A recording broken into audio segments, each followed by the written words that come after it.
Hello and welcome to Fault Lines. I'm your host Shehzad Braza. IMF mission is arriving in Pakistan tomorrow to discuss the release of next $1 billion tranche of the entire package of $7 billion. IMF program for Pakistan is very important because basically the IMF, whenever we seek help from IMF, it's basically to make some corrective measures and without burdening the economy, and that's why we opt for the package. And every time we go for the IMF and we believe that that is going to be the last help we are seeking from IMF, but this time the government is very serious, and that's why we have seen so many corrective measures in the economy, in the especially in the governance and in the public sector.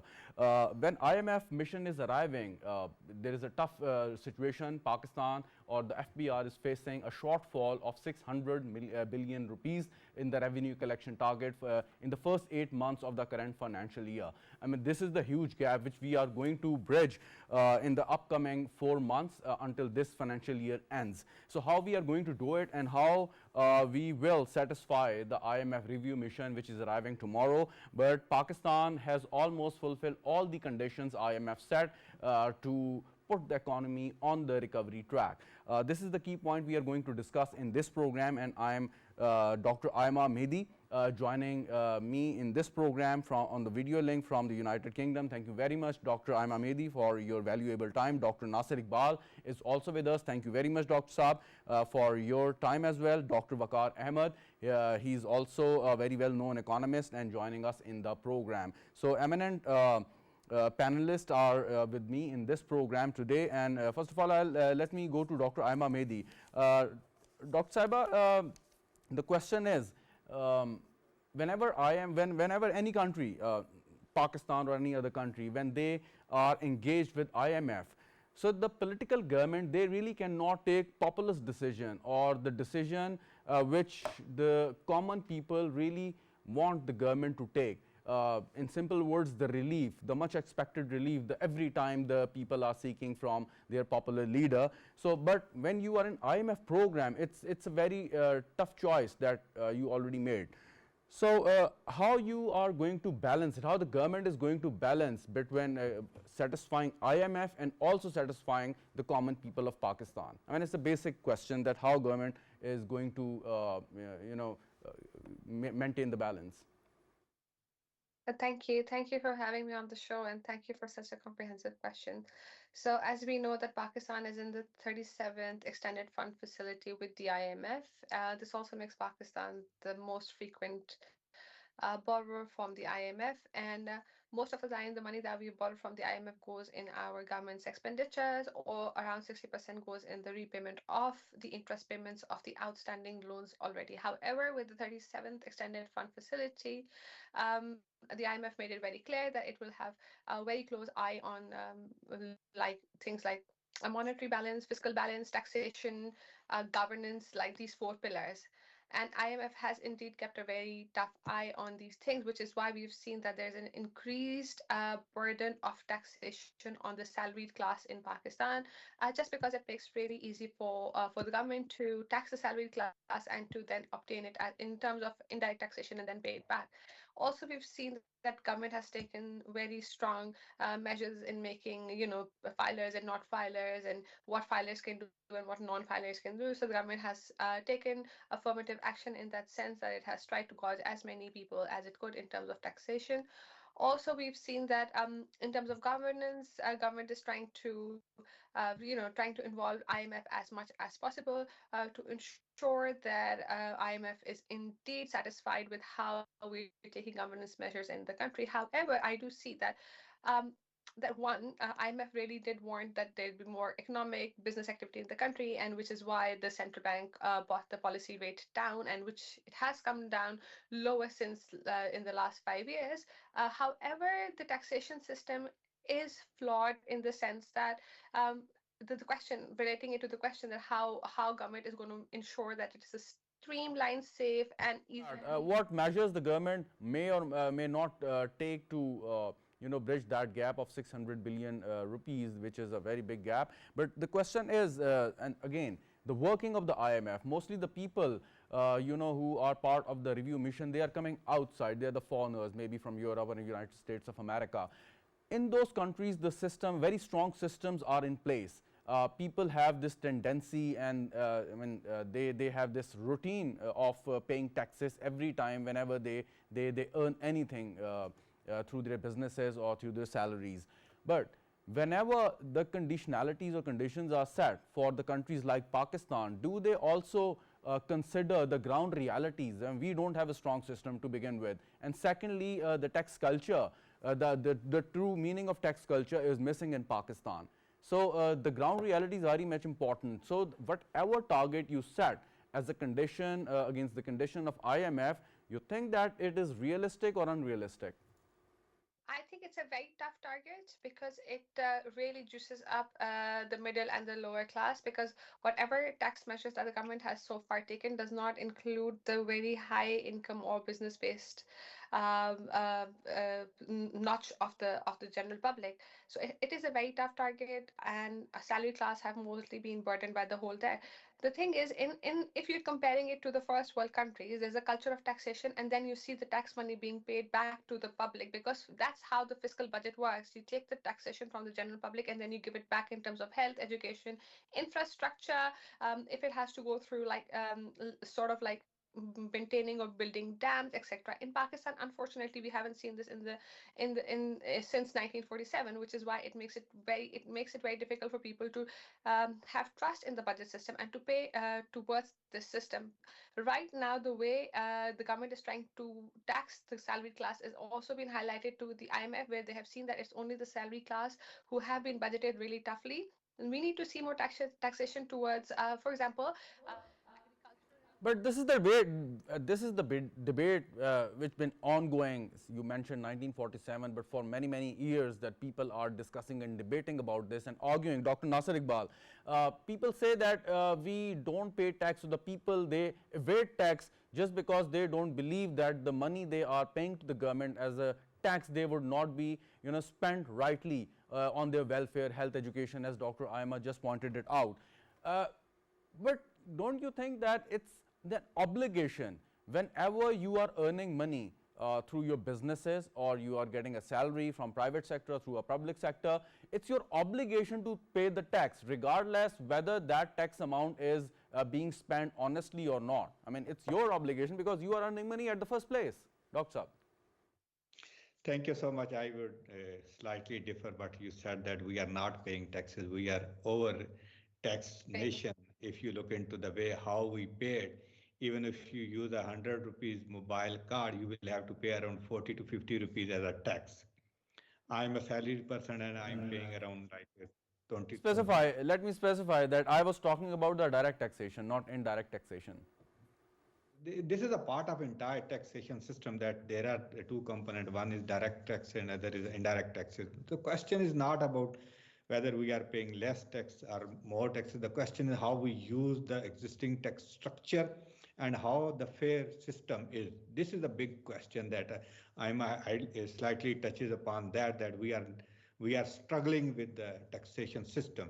You know that the fair distribution of the tax system probably help us to channelize these existing resources in a much better way, and the gap that you just mentioned at the very upfront, it's not a gap in terms of the tax collection, it's the way how the tax authorities are working.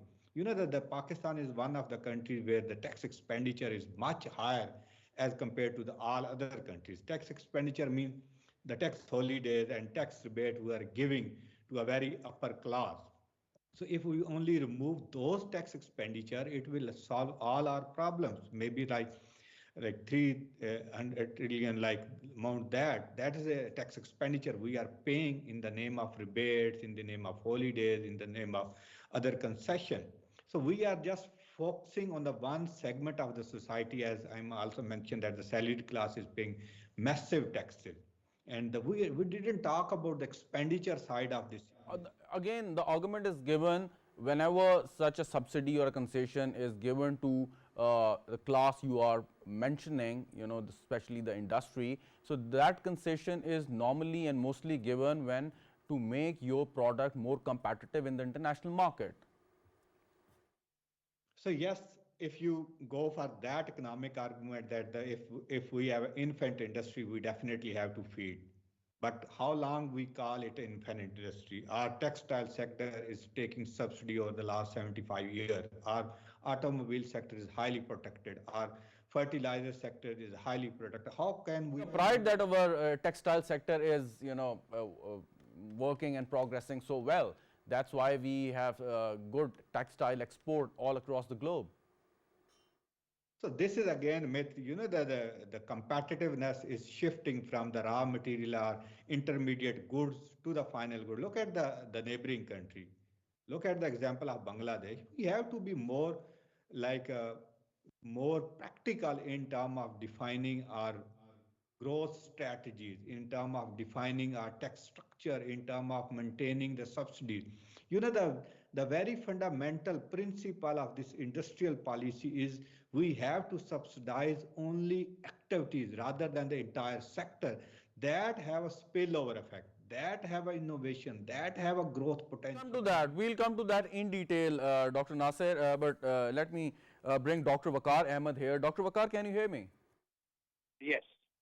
Okay, so we were talking about the IMF mission, of course, and the performance of the FBR, although we are 600 billion rupees short of our target, but still, during the first 8 months of this current financial year, we collected almost 28% more tax than the previous year of the same months. So the target was 7.95. We collected 7,342 billion rupees, but still we perform well. So we should give some sort of credit to the tax collecting authorities as well. At least they are performing despite the fact that inflation is decreasing and economy is not really working well. No, absolutely. I think it has been a government-wide effort. It's not just the federal government's FBR, but also the provinces have pitched in as well to improve their resource mobilization. You were earlier talking about IMF. IMF still sees room in 2 or 3 sectors where we need to fine-tune our effort, most notably agriculture, wholesale and retail trade, services sectors where they feel that there is still tax gap and some tax evasion or tax avoidance may be over there. And that's where I think enhanced capabilities are required in our taxation bodies to go after these sectors. But it's very easy for the IMF as well to push the government for more tax collection. Why not IMF keeps its focus on improving, for instance, the exports, or encourages the government to increase the export targets so that the burden could be shifted from the salaried person, as Dr. Ayman and Dr. Nasser was also mentioning. So why so much focus on the tax collection or burdening already burdened classes? Yes, I think this is a very good question. So I think we need to be mindful that IMF is a doctor that is always called upon when the economy is on the ventilator. And IMF's focus by definition is on the near term or the short term. And once, of course, you have stabilized, IMF itself asks you to pursue policies that may enable you for economic growth, for export promotion, for luring in foreign direct investment. But until the time you haven't stabilized, you're not on your feet, IMF continues to insist on prudent fiscal policy. And the 2 pillars of this policy, of course, are enhancement in taxes and belt tightening on the expenditure side. Having said this, the focus on exports is something that should also come from us. Of course, people who are governing or managing the economy. And of course, we are part of that segment, including the analysts and commentators who can shape the political will. In my mind, I think we haven't been sincere when it comes to the exports agenda. We don't have an industrial policy for the past 2.5 decades. Our trade policy is not updated on time. Let me add one thing here, with your permission, that Prime Minister recently set the target of $60 billion export in the next 5 years, and he gave the very specific target to all the departments and the ministries concerned to achieve that target, including $25 billion of the IT exports. Absolutely, absolutely. So I think that is the kind of laser sharp focus which is required, and Prime Minister must lead this focus. This target, of course, should culminate into policy actions, and somebody needs to monitor those actions as well, so that the target is achieved. Many other countries have done that. They have had export promotion as the cornerstone of their economic growth policy, and that's something we need to follow.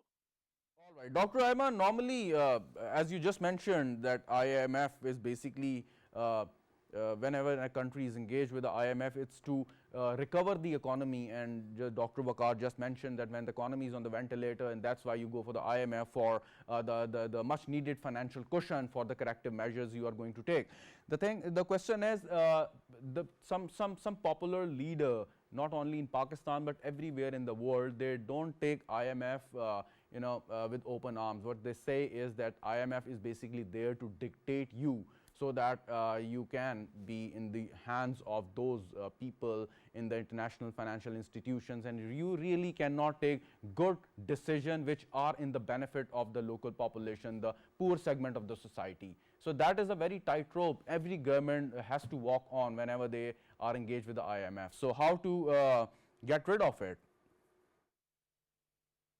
Well, the answer to the question lies in the question itself. Of course, when you're going to IMF as a lender, what do you expect? That they'll give you a free hand to spend the money however you wish to? Of course, that's not the truth. IMF is there to assist you in the time of hardship. For example, Pakistan was on the brim of getting bankrupt and was losing its sovereignty across the globe in terms of investments, etc. So we went to IMF to get money so that we had enough money to repay our debt and interest payments. And of course, we have lost our sovereignty to the extent that we cannot make decisions that are. We lost communication with Dr. Ayman. Dr. Nasir, would you like to answer that question? Yeah, thank you so much.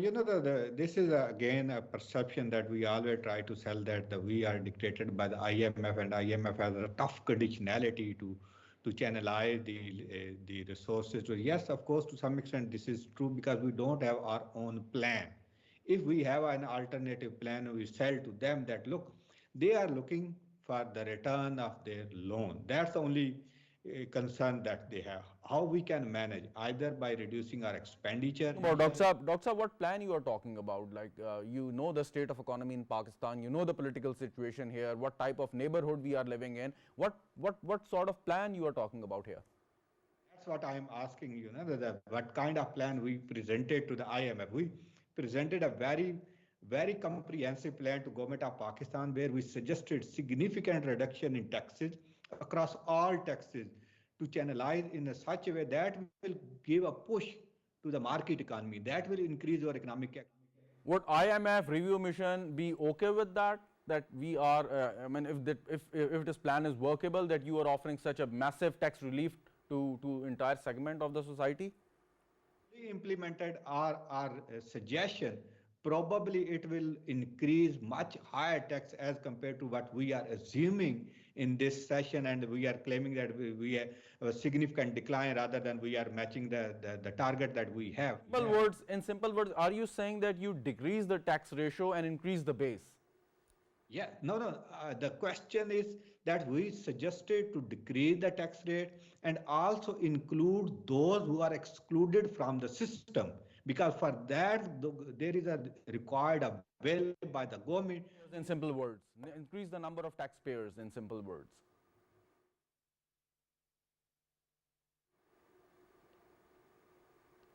Dr. Ayman, would you like to finish whatever argument you were making earlier? Yes, I would continue with what Dr. Nasser said. So this is one of the arguments that IMF has put in the reports from last September, October, that our government expenditure is too high for a country with so much debt and debt expenditure. We must reduce our government expenditure. So that's one thing. If we present it to IMF and we say, okay, this is where we are reducing our expenditures and we are increasing our tax base, which is not just a salary class, but but other tax classes, such as one of the things I was very surprised to read was that the fertilizer industry, everyone knows the biggest fertilizer producer in Pakistan, they are exempted from tax for whatever reason. I don't know the reason. I'm not here to discuss those reasons.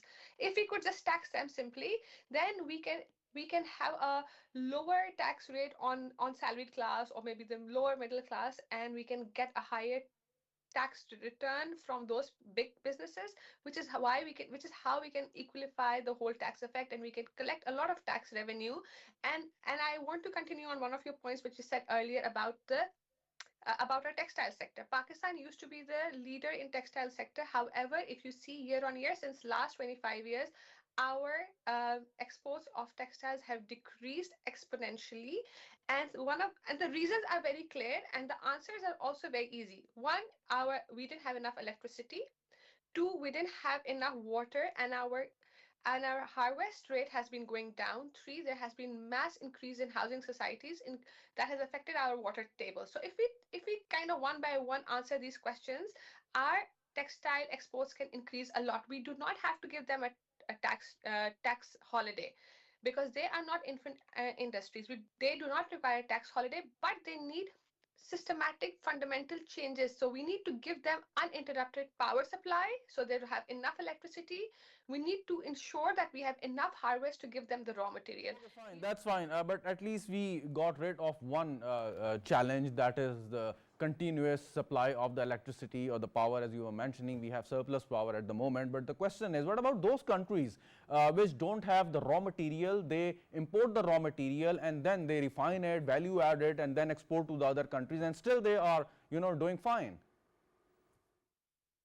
Yes, they are doing fine because one, they have consistent export policies. You can compare yourselves to Vietnam, you can compare yourselves to Cambodia. The cotton that is exported from Cambodia is high class, world class quality, and it's such a small country, and it is a new country, and there's so much political upheavals over there. Why? Because they have consistent. They're focusing on one particular industry, and they are channelizing towards it, and they have a consistent export policy. It doesn't change with the political leadership, and they have long-term contracts where to produce, and they're keeping their customers happy. So that is why if you don't supply the things that are needed, a lot of things that Pakistan exported got returned back. If you pick up the data, you will see so many of the LCs that the banks had opened were then cancelled because the orders we were sending weren't according to what was needed. So we have to have a transparency. We need to have a brokerage system in between, people who will check whatever order is being shipped from Pakistan, just like what happens in China. If you place an big international order, there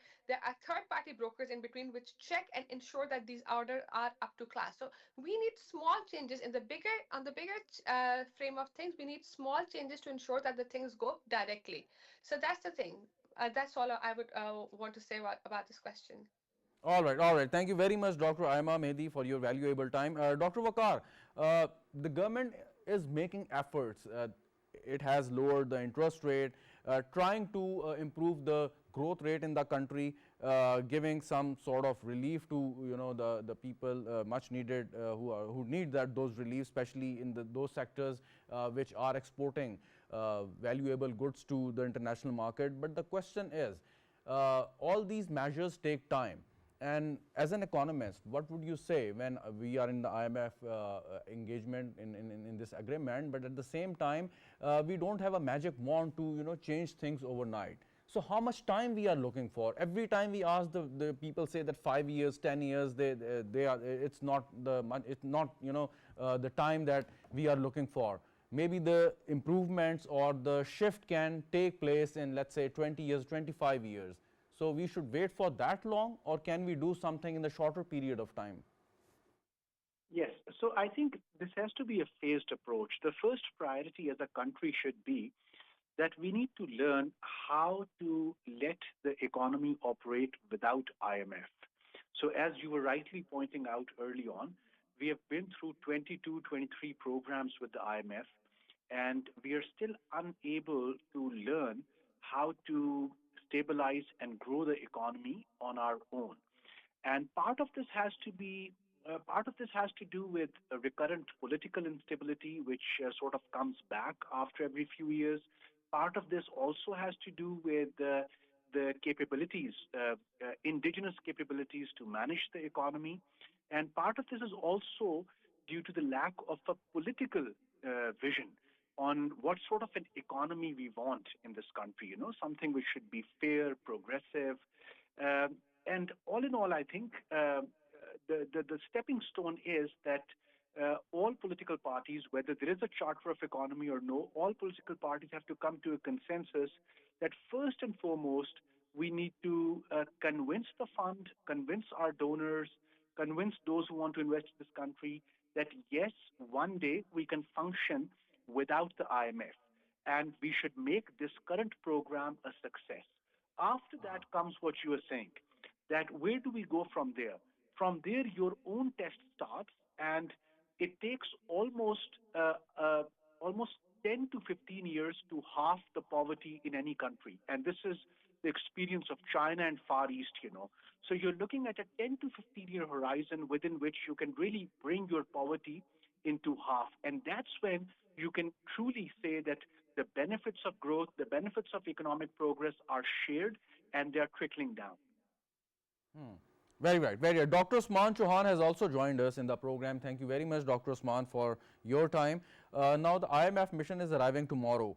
The large number of people who are salaried class in Pakistan, they are demanding the government to reduce the taxes they are paying at the moment, but at the same time we are facing the shortfall of 600 billion rupees in the first 8 months of the current financial year. You think that we would be able to convince IMF, the government would be able to convince IMF that it wants to give maximum relief or the concession to the salaried class, or you think that IMF would agree to this proposal?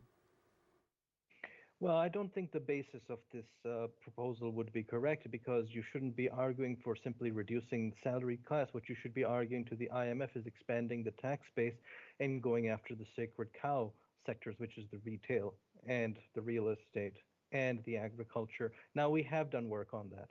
And so the IMF will say, well, how much more time do you need, or what measures do you need further, particularly on real estate and retailers?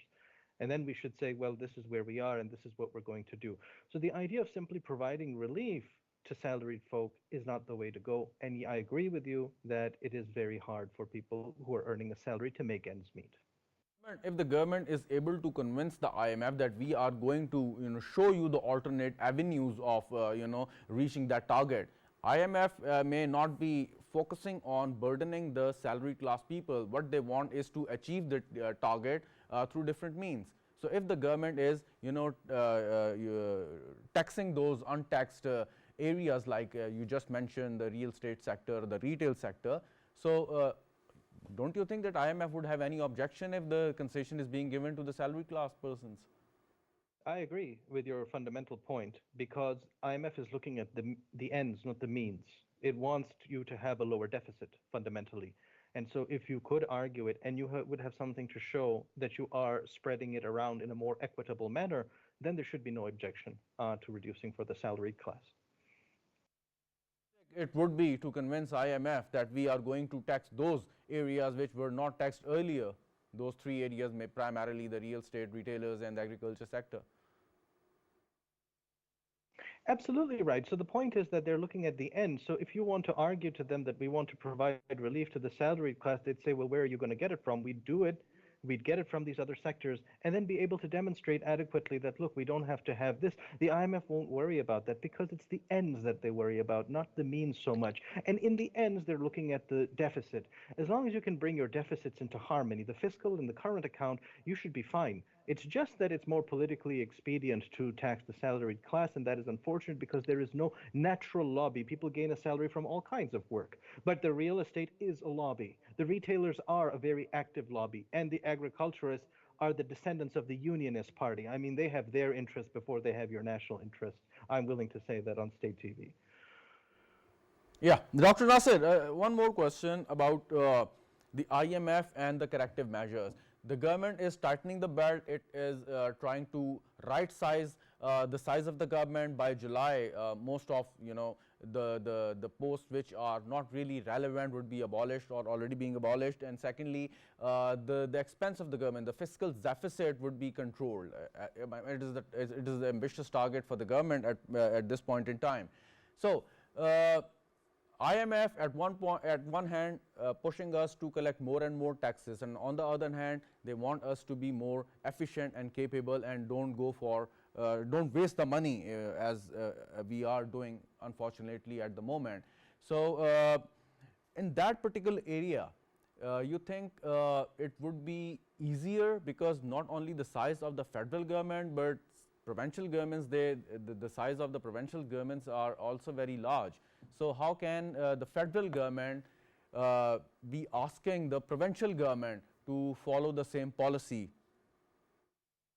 I think this is a very tough question because you know that after 18th Amendment, province have a leverage to design any kind of like a government style.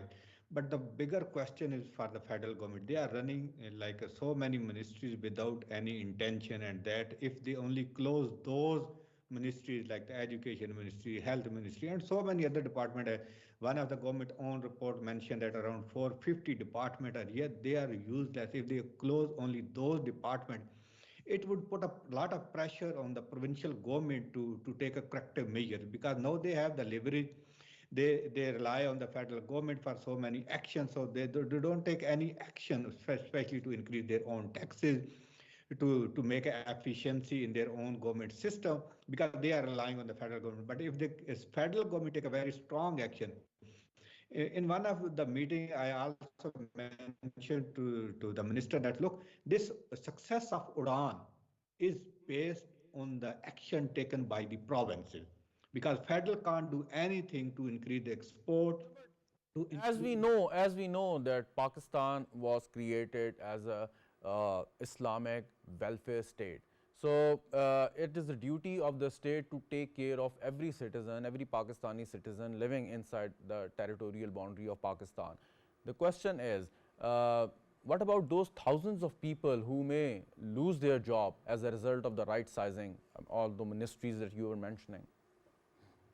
You know, this is again a myth that the thousands of the people will lose so many jobs. You know, this right sizing approach is just they are abolishing those vacant posted. The ministries are very clever. They are not surrendering any post where the people are hosted. So that's why they are not doing like that. So there is a lot of issues. You know, You just suggested that we should abolish the health ministry and the education ministry at the federal level, but still thousands of people working in those ministries, sir. Yes, of course they are working. Yet there are alternative mechanisms, because you are recruiting every year so many new people on the base of political alignment and other something like that. You can stop for a year or two to make sure that you can accommodate the existing labor force. There is no such issue at all. The only issue that government have to take a very stringent action to devolve all these ministry to the province. Then provinces need additional human resource, and that human resources. Fine, but you remember when 18th Amendment was passed and there was so much selfishness on part of the provinces back in that time, when the provinces, they refused to get those ministries or departments which were not lucrative, which were not earning any revenue. Take PTDC for example. The provinces were really eager to get hold of all the assets, the buildings, the land, but they refused to take or host or accommodate the thousands of the workers.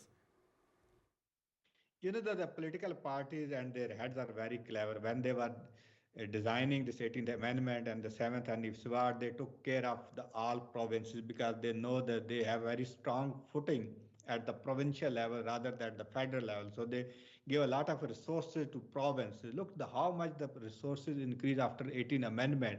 And look at the social spending at the provincial level, it's going down. But on the other hand, the revenues from the federal government is increasing massively. Due to that 7th NFC award, the federal government is struggling even to meet the debt payments. Then how this system would work if the provinces were not ready to take their own responsibilities? They are not willing to. That is a very fair point. The provinces or the provincial government should also take the responsibility, starting the responsibility in some cases. Dr. Waqar, what could be the ideal roadmap so that you can also save the livelihoods of thousands of people, at the same time you achieve the perfect right sizing and also satisfy IMF that we are not wasting any money on unnecessary expenditure by the government? Yes. So I think the reports very detailed reports on right sizing have already reached the Prime Minister. What has happened in the past 2 quarters is that there has been a uh, sort of uh, pressure on the government to expand the cabinet. And that was to, of course, take on board the coalition partners, give them a stake in the government, which is also required for political stability in the country. Uh, but this should not delay the right sizing assessment, which has already reached the Prime Minister. The right sizing committee has actually given a roadmap which takes you through a year or a year and a half period, takes you until around end of 2026. Until that time, you see a merger of almost 7 to 8 ministries. You consolidate them uh, under one function, or of course under thematic functions. And there is no sort of uh, loss of manpower per se, given that, of course, the same manpower would still be required to continue to work, even if the number at the senior management is rationalized. So once you merge or club the ministries or the departments underneath, it's the senior management which gets rationalized. Most of those people who are working in the bottom of the pyramid, they are still required. And almost about 60 to 65% are already ad hoc employees in the federal government. But federal government is one part of this jigsaw. The same sort of practice has to be done in the provinces, which are much larger administrations than the federal government. So you need to have a similar right-sizing exercise, which has to be led by all the chief ministers. They should not give in to any populist pressure. They will also have to follow that route, and it could take about somewhere between. How can we do that? How can we achieve that? Because the provincial government, after the 18th Amendment, they are not answerable to the federal government. Well, I think the provincial governments respond to federal government, given that there is a carrot and a stick. So more than 50% of resources of the provincial governments are in fact signed off by the federal government. That was the way you sort of brought them to the table. And today, all of them have passed the most difficult agricultural taxation law in this country. This year, Political will and consensus is very much required to, achieve that goal. absolutely, absolutely, yes. Very good. Thank you very much, Dr. Waqar Ahmed, for your valuable time. Dr. Usman Chauhan, now the question is, when we talk about the size of the government, we have several or a number of state-owned enterprises, and some of are in profit, but mostly they are the loss-making entities. You think that while we are also doing some right sizing at the ministerial level, these entities should also be privatized sooner than later and at good price? Maybe, I don't know, you can better guide me on this here. Well, my humble suggestion would be to look at neither privatization or state nationalization as automatic solutions, but rather look at the management, because neither is automatically superior. You have instances of privatization in our history where they took the assets and they basically converted that area into housing societies. It has happened.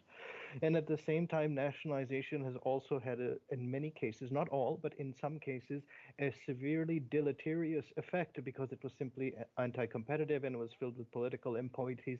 So neither is automatically better, but what is of most import is public value, to create value for the public given the assets you have. In that context, your question is about state-owned enterprises, and you're right to note that there are some that are profitable, there are some that are quite lean and quite well managed, and or maybe you shouldn't throw away the baby with the bathwater, proverbially, which is to say that some of them may well work as state-owned enterprises, but at the same time, there are many that are hemorrhaging, and even in that category, that's some that you simply won't be able to touch because they have to incur a loss for you to enjoy public value. Because, for example, the largest one is the National Highways Authority. That will always hemorrhage money, but you need to have a good road system. You just can't do otherwise. So there's a Right. So diverse approach is needed. Correct. Diverse approaches are needed, and one size fits all. Now we're in a one size fits all attitude where we're trying to throw everything out in the state owned enterprise sector. We shouldn't do that. You should keep some and then get rid of others or privatize others at a good price, like you said. All of these matter. So sweeping approaches are not good. Diverse approaches. Well said. One last question, Dr. Nasir Iqbal. How important is to ensure the continuity of such corrective measures as far as we are in the field of economy? You never know that as a result of next general election, there might be a political change in Islamabad. So these economic policies, what guarantees should all these political parties seek to each other that these corrective measures, although we are under a program, would not be altered or changed or reversed, to be very specific, as a result of any political change in the capital? I think there should be a one general consensus among all the political parties that whatever the project, whatever the program is initiated by any government, they must be continued, they should be completed. So that should be the one approach.